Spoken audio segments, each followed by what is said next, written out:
Hello అండి. కొత్తో వింత పాతో రోత అని మా ఇంట్లో వాళ్ళని చూసే అంటారేమో. పొద్దున్నే లేచి వేడివేడిగా ఇడ్లీ చేస్తే ఇద్దరికి ఇడ్లీ వద్దంట, ఏదైనా వెరైటీగా చేసి పెట్టమని చెప్పారు. ఉన్న ఇడ్లీలు అయితే వేస్ట్ చేయలేను కదా, పారేయలేను కూడా. అందుకే ఇవాళ ఇలా మసాలా ఇడ్లీ చేశాను. చాలా టేస్టీగా వచ్చిందండోయ్. చేసుకున్న ఇడ్లీని చిన్న చిన్నగా 4 పార్ట్స్గా కట్ చేసి పెట్టుకున్నాను. అన్నీ ఇలాగే కట్ చేసి పెట్టుకొని కొంచెం ఆయిల్ వేసుకొని ప్యాన్లో ఫ్రై చేసుకున్నాను ఇడ్లీలని.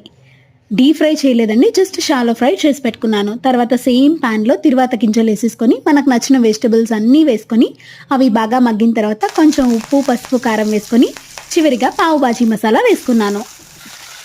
అంత బాగా ఉడికిన తర్వాత మనం కట్ చేసి పెట్టుకున్న ఇడ్లీలు కూడా వేసేసాను.